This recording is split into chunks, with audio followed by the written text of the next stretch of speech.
Bienvenidos una vez más al aula virtual. Hoy vamos a hablar de Martin Heidegger, un autor, un filósofo importantísimo del siglo XX, que ha marcado la totalidad casi del pensamiento filosófico del siglo XX, discípulo de Edmund Husserl, del cual toma la metodología fenomenológica, la fenomenología, para transformarla finalmente en hermenéutica. Ahora vamos a ver un poquito mejor eso. Pero bueno, vamos a meternos con Heidegger. ¿Por qué? Porque estamos en la unidad 3, vamos a hablar de los otros y del amor. Y Heidegger, en uno de los capítulos fundamentales de su libro Ser y Tiempo, hace un análisis muy interesante de cómo es la relación o cuál es la relación entre el sí mismo y los otros. ¿Sí? Bien, entonces, decíamos, él parte de una metodología fenomenológica. La fenomenología es una corriente filosófica que se inicia con Edmund Husserl, dijimos, ¿y qué propone esta corriente? Que la filosofía tiene que volver a ser una ciencia primera, o sea, permitirnos fundamentar todo otro conocimiento a partir de la filosofía. Y para ser esta ciencia primera, fundamentadora, tiene que salir al encuentro de las cosas libre de todo prejuicio y de todo presupuesto. Para lograrlo, la fenomenología intenta constituirse en una descripción de las cosas tal como se aparecen a la conciencia, en una descripción fundamental de las conexiones esenciales que se dan en la experiencia de las cosas. ¿Sí? Entonces, si yo, depurado de todo preconcepto, conocimiento previo, depurado de todo presupuesto sobre el ser de las cosas, me quedo con lo que se me aparece a la conciencia y logro una descripción esencial, voy a llegar justamente a la esencia misma de las cosas. ¿Sí? Bien, Heidegger toma la fenomenología, dijimos, pero se va a ir convirtiendo poco a poco en una hermenéutica. En una hermenéutica que es otra metodología anterior a Heidegger, ya hemos hablado algo de la hermenéutica, que entiende el ser como ser comprendido y que busca la comprensión del ser, de los textos, sí, pero también del ser humano. Y Heidegger va a convertir la fenomenología en una hermenéutica, porque él va a decir, las cosas se nos dan, se nos aparecen a la conciencia, se le aparecen a la persona, al ser humano, no desnudas, se le aparecen en el lenguaje. Entonces, todo lo que se nos aparece en el lenguaje. Entonces, todo ser de las cosas es un ser comprendido en el lenguaje. Por eso, la fenomenología tiene que ser también siempre una hermenéutica. Bien, notas para entender la metodología filosófica de este autor, que es importante tenerlo en cuenta. Volviendo entonces, Ser y Tiempo, 1927, un libro trascendental, fundamental para la filosofía del siglo XX y la actual también. ¿Qué busca Ser y Tiempo? Ser y Tiempo busca responder a la pregunta por el ser, o sea, más bien relanzar la pregunta por el ser, que había quedado como en el olvido. La plantea Parménides, que es el ser, si recuerdan, en una unidad anterior lo vimos. Después la plantea Platón, la plantea Aristóteles y nadie más se pregunta demasiado. Empiezan a dar por supuesto que ya entendemos que es el ser. O lo toman como una pregunta vacía, una pregunta que no tiene sentido. Heidegger va a decir es la pregunta más fundamental de todas, preguntarnos por el ser. Y va a relanzar la pregunta. Ahora, cuando Heidegger quiere tomar un punto de partida para la respuesta, va a decir tenemos que partir de un ente, o sea, de algo que es. Interrogando a ese algo que es, llegaremos al ser. ¿Cuál es el ente privilegiado, el ente al que le tenemos que dar bolilla para responder a la pregunta? Heidegger va a decir, ese ente es el ser humano. El ente humano es el único capaz justamente de abrir la pregunta por el ser. Y en esta apertura de la pregunta, él está permitiendo que el ser advenga al mundo. ¿Sí? Bien.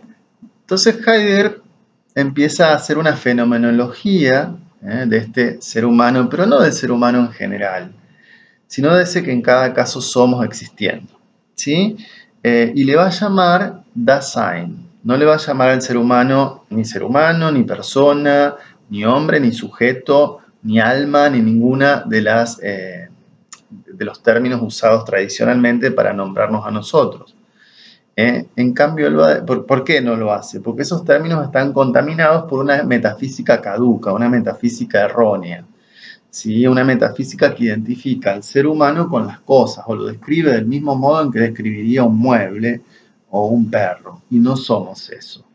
Entonces, Heidegger, en vez de usar los términos tradicionales para nombrar al humano, va a decir somos Dasein. Dasein es una palabra compuesta alemana que significa ser ahí, o el ahí del ser. Con esto Heidegger lo que quiere marcar justamente es lo que les decía recién, que nosotros somos esos entes que tenemos la peculiaridad de abrir una pregunta por el ser. Somos esos que en todo momento estamos presuponiendo ya una comprensión de lo que es el ser. Cuando decimos esto es verde, esto es lejos, esto es feo, esto es tedioso, esto es aburrido, esto es hermoso. En la palabra es ya viene inscrita o presupuesta una comprensión del es, una comprensión del ser. Entonces, somos esa apertura a la comprensión del ser. Por eso somos el ahí del ser, el lugar donde el ser viene a la comprensión. Bien, esto lo vamos a ver más claro poco a poco, ¿sí? Pero bueno, creo que vamos bien. Heidegger va a buscar generar una serie de categorías propias para describir a este ser peculiar que somos en cada caso nosotros, el ser que somos, Dasein, el ser ahí. Las notas esenciales de este ser ahí distintas a cómo describiríamos un mueble. Bien. Dentro de las notas esenciales, que él va a llamar existenciarios, está el ser en el mundo. No es que nosotros, va a decir Heidegger, primero seamos hombres, se nos pueda describir de una manera y después se nos pueda describir como estando en el mundo, como algo secundario a nosotros. No, somos ese ser en el mundo.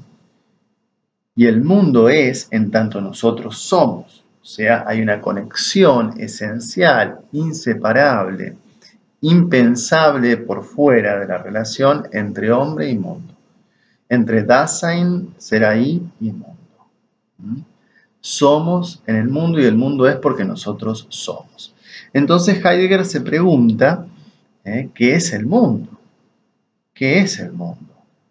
El mundo es el globo terráqueo, el mundo es la suma de los entes que podemos percibir. No, no. Cuando Heidegger dice ser en el mundo y menciona la palabra mundo, el mundo es entendido como lo más inobjetivo posible que puedan imaginar. O sea, Heidegger lo que hace es romper la distinción entre sujeto y objeto, porque entiende al mundo como una nota esencial del sujeto, una nota esencial del ser ahí. Y lo entiende como ese ámbito en el que estamos absorbidos todo el tiempo. El mundo es eso de lo cual yo me preocupo, el mundo es eso de lo cual yo me ocupo, me cuido, examino, pienso, uso, manipulo, experimento. El mundo es un mundo de obras. El mundo es, en tanto el Dasein está implicado y existe, arrojado ahí a un conjunto, a un plexo de útiles y de significados. ¿Sí? El mundo es ese plexo, dice Heidegger, es esa totalidad familiar de útiles. Primeramente, el mundo no se aparece al hombre como un objeto de conocimiento, sino como un plexo o totalidad familiar de útiles, de cosas a la mano, en relaciones significativas una con otra. Por ejemplo, yo estoy acá y estoy en mi mundo, en el cual hay una netbook, y yo estoy en un mundo, en este momento en mi mundo, están ustedes enfrente mío. En mi mundo ustedes están cerca. Así ustedes no sé, la cuarentena los haya agarrado en Siberia, para mí ustedes en este momento están acá. ¿Sí? Entonces, a esto me refería cuando Heidegger entiende el mundo como lo más inobjetivo posible. Entonces, en el mundo del Dasein, la cercanía, la lejanía, tiene que ver con lo que yo acerco o alejo desde mi apertura. Y en este momento mi apertura al mundo está dada con ustedes cerca. Ustedes están cerca mío. Y yo estoy cerca de ustedes porque así yo esté, no sé, muerto, vivo, cuando ustedes vean este video, o yo esté, no sé, haciendo cualquier otra cosa, en su mundo soy su profesor y estoy cerca. ¿Sí? Entonces, el mundo, decía, es un mundo de útiles. Acá tengo una netbook. Entonces yo estoy en el mundo del terciario, en el mundo de la docencia en este momento. Yo habito ese mundo y lo he acercado a mí. En ese mundo hay una netbook, hay unos libros para mantenerla elevada, hay unos apuntes, unas hojas, una virome, un ámbito silencioso. En este momento mi casa es un salón de clases. Entonces, el mundo es esa conexión de útiles, ese plexo total de útiles en el cual yo me muevo cotidianamente, en el cual estoy absorbido, en el cual estoy completamente tomado, absorbido, ocupado. Si yo soy, en esencia, esa ocupación, yo soy esa obra que abre un mundo.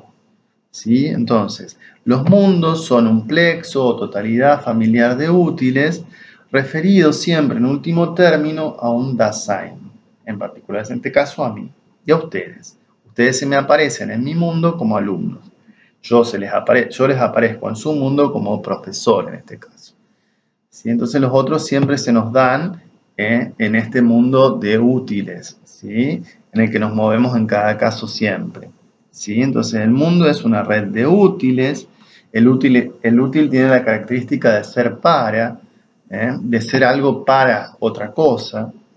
El vaso es para tomar, el líquido, el picaporte es para abrir la puerta. Y cada vez que yo abro la puerta, cada vez que yo agarro el vaso y voy a la canilla y lo lleno de líquido y lo tomo, estoy interpretando de alguna manera el ser del vaso como útil, desplegando su significación práctica, porque siempre que hablamos de comprensión y de significación estamos hablando en esencia de lo práctico.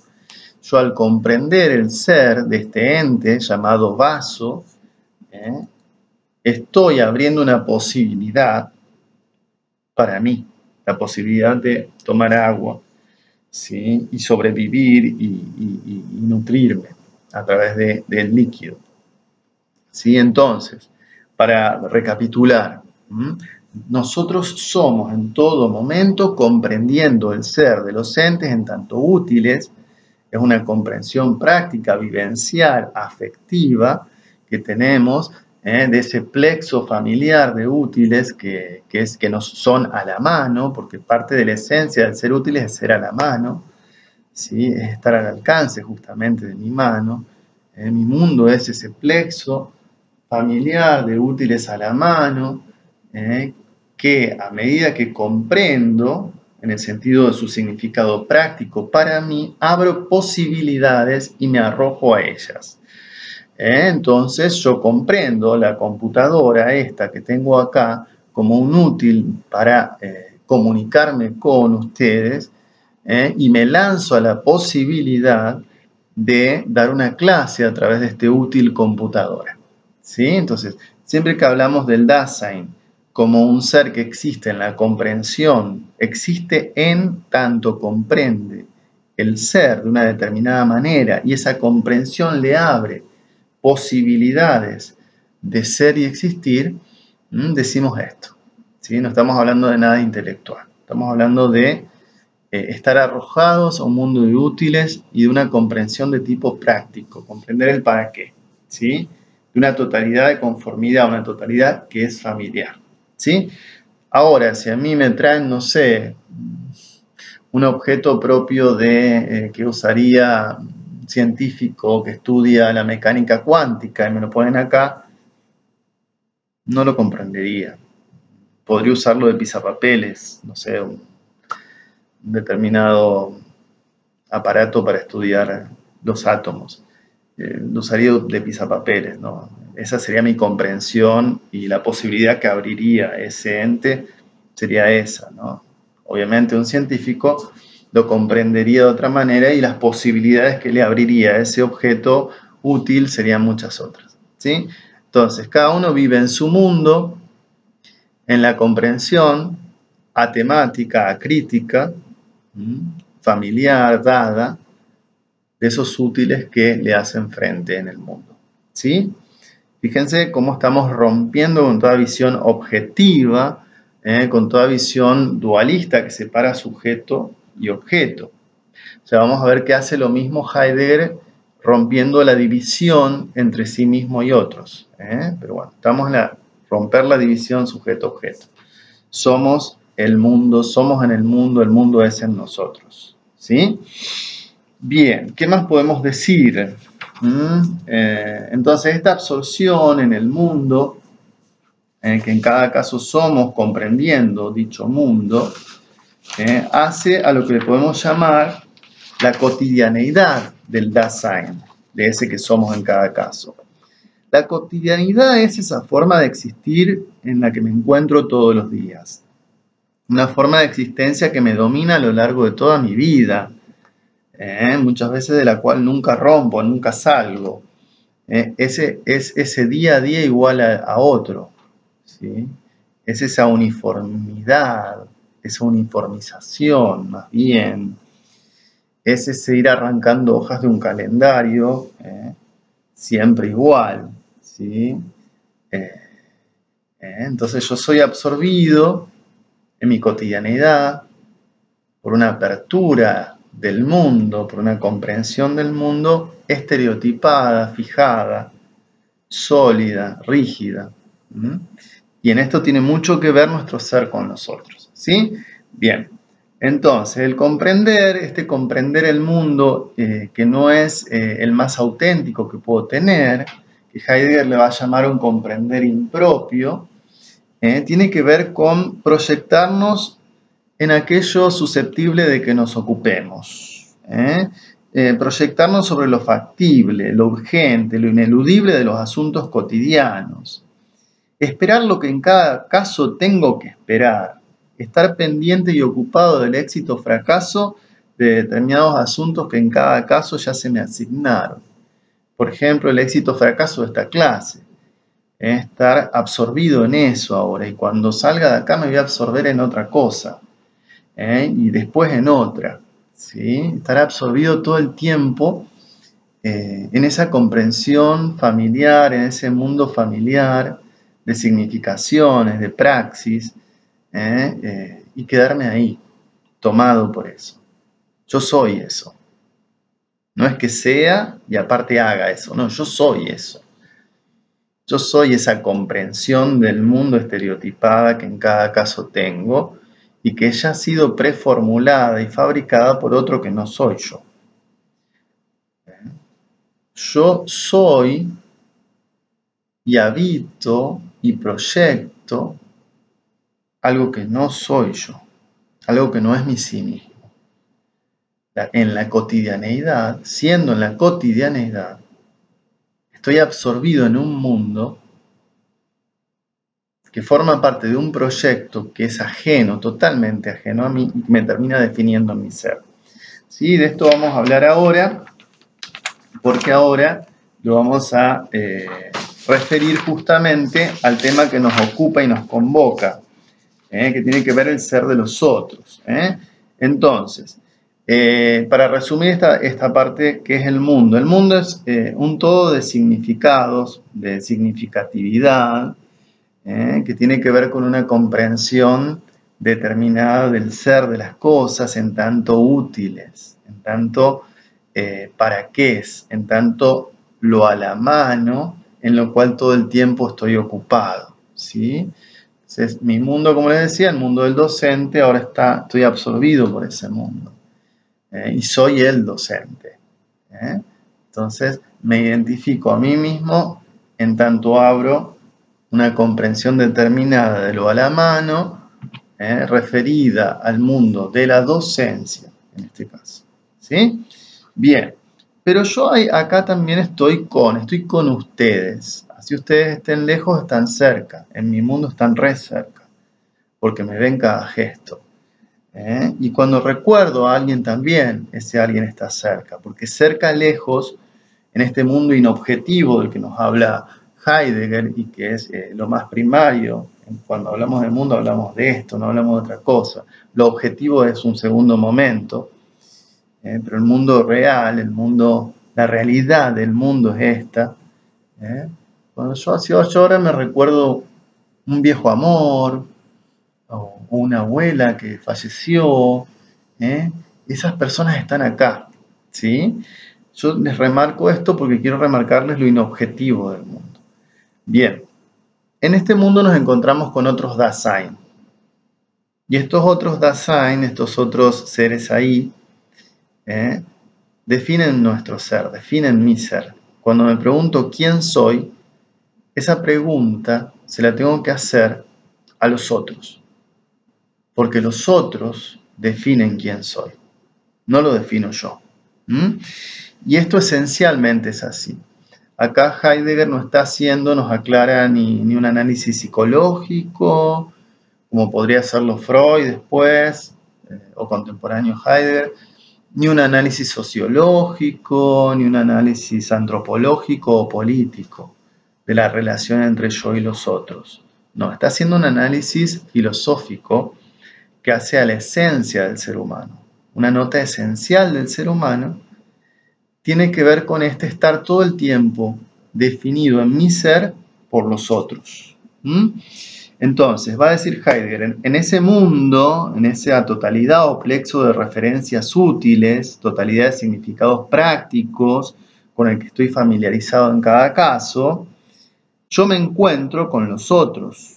En este caso, los otros alumnos, ustedes, los otros familiares, cuando salga de acá, los otros amorosos, los otros amigos, los otros enemigos, los otros competidores, los otros que me juzgan. Siempre estoy encontrándome con los otros. Entonces, cuando hablamos de otros, va a decir Heidegger también, no es todo otro ser humano. No, cuando Heidegger habla de los otros, habla de esos de los cuales yo regularmente no me distingo demasiado. Los otros parecidos, los que están ahí, los que me rodean y los siento cerca, no en el sentido físico de distancia, sino en el sentido vivencial, de experimentarlos cerca mío, porque estoy identificado, ¿sí? ¿Quién soy? ¿Quién es el ser ahí? Dijimos que el ser ahí es esta pura nada, esta pura posibilidad de ser que se abre en la comprensión, ¿sí? de ese mundo a la mano, ¿sí? Bien, esta comprensión que soy, a la vez que es una apertura, ¿sí? En mi existencia cotidiana esa apertura está obturada, está cerrada, está bloqueada, está dada como algo fijo, ¿sí? Entonces, mis posibilidades de ser y de habitar y de comprender el mundo están fijadas de una vez, digamos casi que para siempre, por una comprensión de término medio del mundo que comparto con los otros, ¿sí? Bien, entonces, en este cotidiano ser con los otros, yo quedo bajo el señorío de los otros. Los otros me arrebatan el ser, es una expresión fuerte que tiene Heidegger, que de acá Sartre va a tomar mucho. Ya vamos a ver cuando veamos a Sartre, al hablar de los otros y el Dasein o el ser ahí. El arbitrio de los otros dispone de las cotidianas posibilidades del ser ahí. El ser del ser ahí, que somos, le pertenece a los otros esencialmente. No soy un sí mismo, sino un uno mismo. Y acá Heidegger introduce como existenciario, o sea, como nota esencial del ser ahí, del Dasein, la categoría de uno, el existenciario uno, das Man en alemán, uno de ellos, el impersonal. Yo no soy un sí mismo, personal, singular, único. Soy uno del montón, soy uno más. ¿Sí? Entonces, lo que va a marcar Heidegger es que en esta cuestión de mi distancia en relación a los otros, mi ser con los otros, en tanto distancia del otro, todo el tiempo está en cuestión y yo busco hacer algo con esa distancia, o sea no ser menos que los otros, ser más que los otros, pero sobre todo confundirme con los otros, no desentonar de los otros. ¿Sí? Entonces quedo bajo esta dictadura del uno, del Das Man. Entonces, va a decir Heidegger, actúo de manera impersonal. Aun cuando yo asuma que estoy haciendo cosas porque quiero o porque las elijo, en realidad el uno ya ha elegido por mí. Porque yo hago lo que se hace, digo lo que se dice, pienso como se piensa. Incluso cuando me revelo y disiento, como se debe revelar y disentir. Cuando uso palabras nuevas, uso las palabras nuevas que se usan. Y acá, bueno, no puedo evitar pensar en los movimientos actuales, ¿verdad? Ni una menos, en el movimiento de modificar el lenguaje, de hablar de otros, hablar de nosotros. Es un lenguaje que se usa, ¿sí? Y mucha gente empieza a usarlo, sobre todo en los contextos académicos de humanidades, del derecho, de la psicología, de la docencia, porque es lo que se usa. Capaz que nunca indagó, capaz que ni sabe por qué. Capaz que asume todo un discurso y lo repite, porque se debe hablar así. Entonces, cuando me revelo, incluso me revelo como se revela uno, como uno se revela. ¿Cómo se revela uno? Hablando así. Voy a hablar así porque así se debe revelar uno. Entonces, todo el tiempo estamos, querámoslo o no, bajo la tiranía del uno, bajo la tiranía de los otros. Yo no puedo pensarme independientemente de este mundo del sé, del impersonal, de hacer lo que uno hace, lo que uno haría, lo que cualquiera haría en este caso. Entonces lo que hace el uno es un aplanamiento generalizado de todas las posibilidades de ser, de comprender, de proyectar del Dasein. Las limita a un conjunto familiar, conocido y esperable de posibilidades. Entonces es allí donde yo adquiero una identidad sólida. Soy uno mismo, no soy sí mismo. La solidez de mi identidad, la solidez del quién soy, dice Heidegger, tiene que ver con ser totalmente tomado por el uno mismo, porque desde allí construyo solidez. Yo soy todo lo contrario. Cuando soy más propiamente lo que soy un agujero en el ser, soy pura posibilidad. Cuando me identifico con algo sólido y estable, en realidad he taponado, he obturado ese agujero que soy, siendo como se debe ser, siendo como se es, siendo uno mismo. Bien, siendo lo no singular, aplanando todas mis posibilidades. Heidegger va a hablar de que en este mundo del uno lo que impera es la publicidad. El uno se maneja a través de la publicidad y del estado de interpretado. Entonces, esta publicidad regula toda interpretación del mundo que haga el ser ahí. Todo se encuentra ya conocido, ya interpretado. Todo se hace accesible a todos. El uno responde a la pregunta del quién del ser ahí cotidiano. Entonces, el uno de esta manera alivia la angustia de la singularidad. ¿Sí? La angustia de ser ese vacío, ese agujero, ese hueco, de ser pura posibilidad, de no ser nada determinado. Al identificarme con el uno, eso se acaba. ¿Sí? Me alivio. La libertad angustia. Heidegger acá está tomando muchos aportes de un filósofo existencialista, del primero de todos, vamos a decirlo así, que es Kierkegaard. Kierkegaard es el primer filósofo que va a decir que el ser humano es pura posibilidad. Y al darse cuenta de que es una posibilidad abierta y nada más que eso, se angustia. Porque hay un abismo ahí, hay una nada ahí, nada de toda determinación concreta. Y esa libertad radical de ser pura posibilidad angustia. Entonces, prefiero identificarme con la masa, ser uno más. ¿Sí? Ya vamos a verlo esto cuando en la unidad próxima hablemos del ser y la muerte, de la libertad y la muerte. El uno diseña la interpretación inmediata del mundo y del ser en el mundo, articula ese plexo de referencias que constituye la significatividad, el para qué del mundo a la mano. El uno instaura esa totalidad de sentidos familiares como horizonte a partir del cual el ser ahí descubre al resto de los entes, los interpreta y se conoce a sí mismo como uno mismo. Entonces vivimos en proyectos e identidades diseñados por el uno. ¿Sí?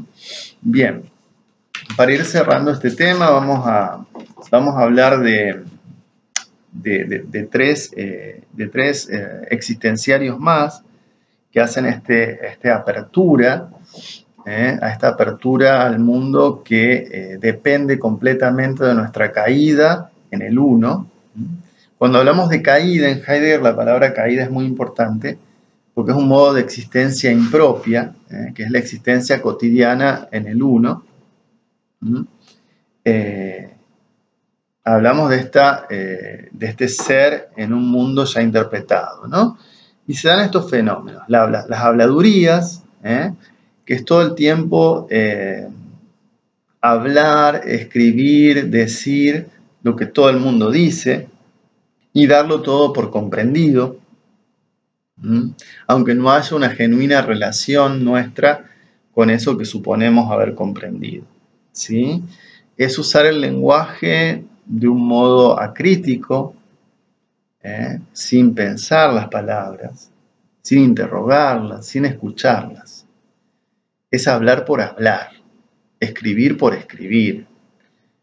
Es escribir frases en Facebook y compartir reflexiones de algún sabio hindú o islámico, compartir frases de Rumi, de Buda, de algún otro, de Osho en Facebook, porque todo el mundo las comparte, porque es lo que se dice, porque es lo que se piensa, o lo que es el modo en que yo creo que el otro espera que yo me presente, ¿sí? Entonces todo está ya interpretado en este mundo de habladurías en el que vivimos cotidianamente, ¿sí? El uno determina por adelantado lo que se ve y cómo se lo ve, cortando toda posibilidad genuina de una relación auténtica mía con esa cosa de la que hablo. Yo te puedo hablar de deporte, de espiritualidad oriental, de psicología, de sociología, de antropología, de política, de historia, de arte. Te puedo hablar de todo, porque todo está ya interpretado en este mundo del uno. Fíjense que Heidegger esto lo escribe en 1927. No está hablando de nuestra época actual, de las redes sociales. Eso nos da cuenta de que de estas habladurías y este modo de existencia inauténtico no es parte de nuestra cultura actual, sino que forma parte de la esencia humana. En toda cultura pasa esto. Entonces, otra nota característica de este estado de interpretado del mundo del uno es la curiosidad o avidez de novedades. Ver por ver. No importa comprender, sino ver algo nuevo cada vez. Saltar de una noticia a otra más nueva y a otra más nueva.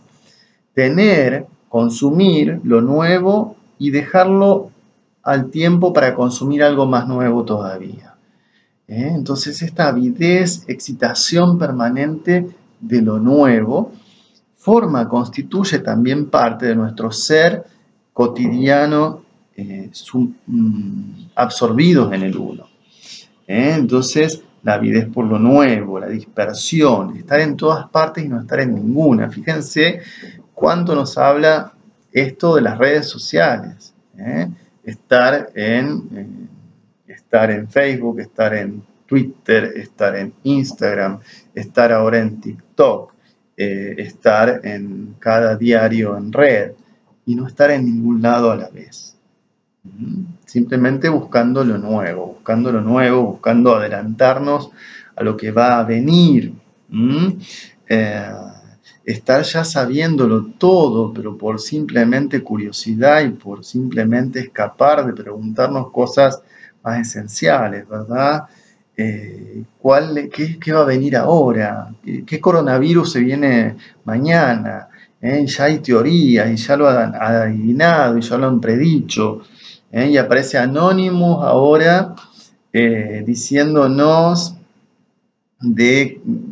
descubriéndonos cosas, y eso nos da curiosidad y vamos y tratamos de saber, ¿no? Esta es entonces la avidez de novedades. Finalmente caemos en la ambigüedad, que con esto Heidegger dice que al creer comprenderlo todo y darlo todo como interpretado y sabido, terminamos no pudiendo discernir qué es lo que realmente comprendemos y qué es lo que no. Porque de todo ya nos hemos formado una opinión hueca, ¿sí? Una opinión vacía. Como todo está comprendido de antemano, lo nuevo siempre llega tarde, dice Heidegger. Fíjense qué frase, ¿no? Como todo está comprendido de antemano, lo nuevo siempre llega tarde. El Dasein entonces está perdido en la publicidad del uno. Y acá, bueno, ni que hablar del presente, ¿no? Cuando nos dicen, ¿cómo no viste? ¿Cómo todavía no viste La Casa de Papel? Estás out, ¿no? ¿Cómo todavía no abriste TikTok? ¿Cómo todavía no abriste un Instagram?